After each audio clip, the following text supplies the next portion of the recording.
Crime की दुनिया बड़ी बेरहम होती है। इंसाफ मिलने में कभी सालों लग जाते हैं तो कभी इंसाफ की उम्मीद में इंसाफ मांगने वाले इस दुनिया को अलविदा कह देते हैं। लेकिन कभी कभी इंसाफ ऐसे मिलता है जैसे खुद भगवान अदालत में आकर बैठ गए हों। पुणे के लोनावला का एक ऐसा ही मामला है। तकरीबन 14 साल पहले एक 29 साल की महिला के साथ रेप हुआ था। लोनावला में इस रेप से मुंबई ही नहीं बल्कि पूरे देश के लोग सहम गए थे।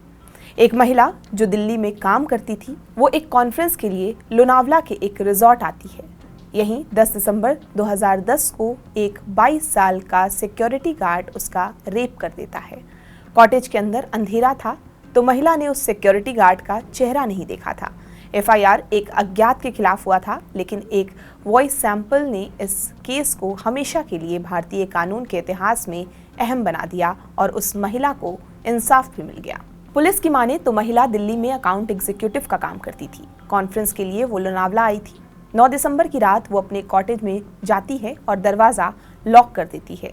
रूम से दूर उसने 2 लाइट्स जला रखे थे। कुछ समय बाद कोई उसके साथ जबरदस्ती करने लगता है और लाइट्स भी ऑफ थी। जब वो मदद के लिए चिल्लाई तो जान से मारने की धमकी दी गई और हिंदी में कहा, चिल्लाओगी तो जान से मार दूंगा। इस बीच लड़की ने उससे कहा कि उसे जो चाहिए ले लो, लेकिन उस शख्स ने कहा कि मुझे तुम्हारे साथ सेक्स करना है। जब लड़की अपने मोबाइल तक पहुंचने की कोशिश करने लगी तो शख्स ने फिर से जान से मारने की धमकी दी और तकिए से मुंह दबा दिया। लड़की ने फिर कहा, आप सारा पैसा ले लो, लेकिन उसने फिर जवाब दिया, मैं सेक्स करने के बाद तुम्हें छोड़ दूंगा। पुलिस के रिकॉर्ड के अनुसार इसके बाद लड़की ने कोई ऑब्जेक्शन नहीं किया क्योंकि उसे डर था कि उसकी जान चली जाएगी। उस सिक्योरिटी गार्ड ने 2 बार रेप किया और चला गया। लड़की ने दरवाजा बंद कर दिया और अपने एक महिला मित्र को फोन किया।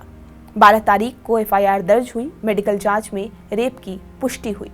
सीसीटीवी और डीएनए टेस्ट में पुलिस को कोई क्लू नहीं मिला क्योंकि जिस कॉटेज में रेप की घटना हुई थी वहां कोई सीसीटीवी कैमरा था ही नहीं। पीड़ित ने पुलिस को आरोपी का हुलिया बताया और ये भी कि उसकी आवाज पहचान सकती है। उसने हिंदी में बात की थी। पुलिस ने स्केच बनवाना शुरू किया। पुणे रेप का ये मामला तब महाराष्ट्र विधानसभा में भी उठा था।